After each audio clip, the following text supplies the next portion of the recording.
Hi welcome to our channel JN traditional. రోజు ముగ్గులు వేసి చూపిస్తున్నా కదండి. ఈరోజు నేను వేసుకునే ముగ్గులతో పాటు ఒక నైవేద్యాన్ని, ఎప్పటి పాతకాలం నుండి వచ్చే నైవేద్యాన్ని అయితే నేను చేసి చూపిస్తాను. అదే మన చక్కెర పొంగలండి. దాన్ని ఎలా పర్ఫెక్ట్గా చేసుకోవాలో అయితే ఇప్పుడు నేను మీకు చూపిస్తాను. చూసేద్దాం రండి. ముందుగా ఒక గిన్నె తీసుకొని దాంట్లో కొంచెం నెయ్యి అయితే వేసుకున్నాను. ఆ నేతిలో 1 కప్పు పెసరపప్పు అయితే తీసుకున్నాను.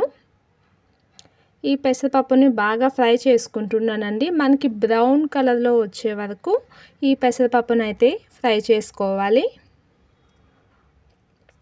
చూసారు కదా, ఈ విధంగా బ్రౌన్ కలర్లో వచ్చే వరకు ఫ్రై చేసుకొని దీన్ని పక్కన తీసి పెట్టుకుందాం.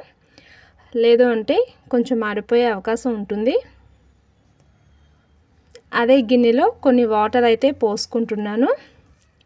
ఈ వాటర్ పోసుకొని మనం ఎప్పుడు కూడా హైలో పెట్టుకోవాలండి. చక్కెర పొంగలి చేసేటప్పుడు బాగా వాటర్ మరిగేటప్పుడు మనం బియ్యాన్ని కడిగి దీంట్లో అయితే వేసుకుంటున్నాను. చక్కెర పొంగలికి బియ్యం నానబెట్టవలసిన పని అయితే ఉండదండి. ఎందుకంటే బియ్యం నానబెడితే మెత్తగా అయిపోతుంది. అందుకే అలా కడిగి వేసుకుంటే సరిపోతుంది. దానికి తగ్గట్టు ఇప్పుడు అయితే బెల్లాన్ని కూడా తీసుకుంటున్నాను. నాకైతే దగ్గరగా 1/2 కిలో బెల్లం అయితే పట్టింది. దీన్ని బాగా కరిగించి తీగ పాకం వచ్చే వరకు అయితే నేను ఈ విధంగా అయితే చేసుకున్నాను. ఇప్పుడు కొంచెం రైస్ ఉడికాక పెసరపప్పు ఫాస్ట్గా ఉడికిపోతుంది కదండి. ఈ పెసరపప్పును కూడా వేసుకున్నాను.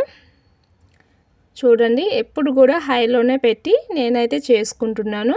హైలో పెడితేనే మనకి రైస్ మెత్తగా అవ్వకుండా ఉంటుంది. అదే మనం సిమ్లో పెట్టామనుకోండి, అన్నం కొంచెం ఉడకగా మెత్తగా అయిపోతుంది. హైలో పెట్టుకుంటే చక్కెర పొంగల్ అనేది పర్ఫెక్ట్గా వస్తుంది.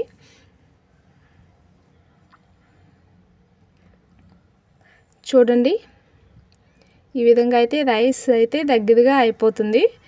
ఇప్పుడు ఉడికిందా లేదో చూడండి, ఉడికిపోయింది. ఇలా ఉడికితే సరిపోతుందండి. మళ్ళీ మనం పాకం వేస్తాం కాబట్టి ఇట్లా ఒకసారి చూసుకొని దగ్గరగా మొత్తం వాటర్ అన్నీ ఇంకిపోయేలా చేసి దీంట్లో అయితే ఇప్పుడు మనం ముందుగా చేసుకున్న పాకాన్ని అయితే వేసుకుందాం.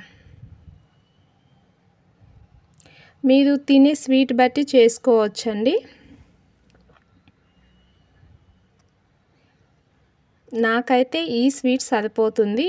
కొంచెం ఎక్కువగా తినే వాళ్ళు ఉంటే కొంచెం ఎక్కువగా వేసుకోండి.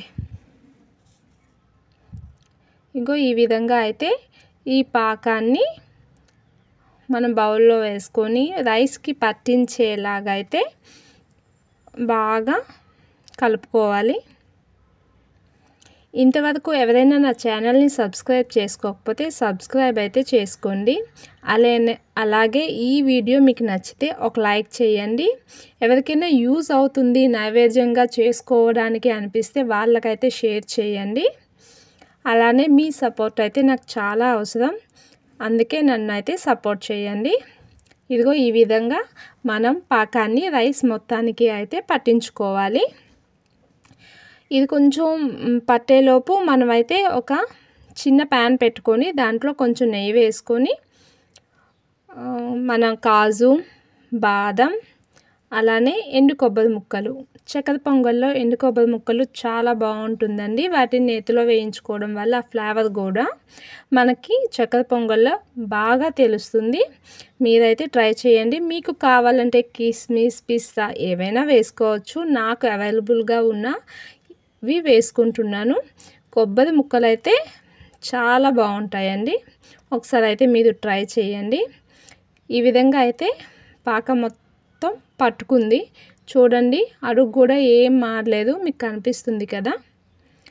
ఈ విధంగా దగ్గర అయ్యాక నేను ఇలాచీని అయితే దంచుకున్నాను. ఇలాచీని దంచుకొని ఇలాచీ పౌడర్ని కూడా ఇందులో వేసుకుంటున్నాను.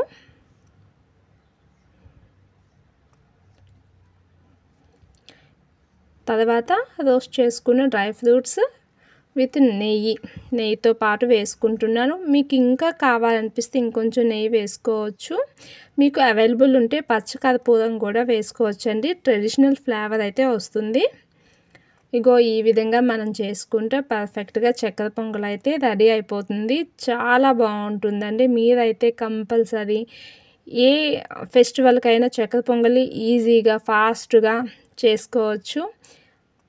ఇంకెందుకు ఆలస్యం, అమ్మవారికి పెట్టి మొక్కుకుందాం రండి.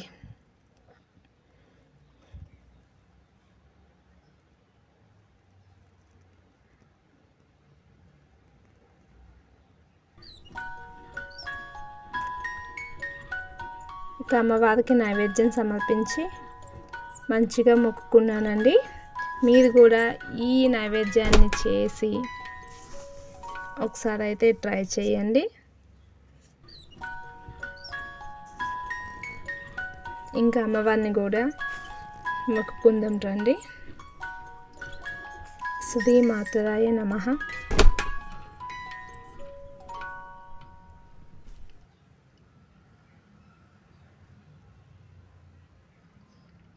ఇంక ఈ చక్కెర పొంగల్ మీకు నచ్చితే నా వీడియోకి అయితే లైక్ చేయండి, షేర్ చేయండి. అలానే ఎలా అనిపించింది అనేది కామెంట్ చేయండి. Thank you.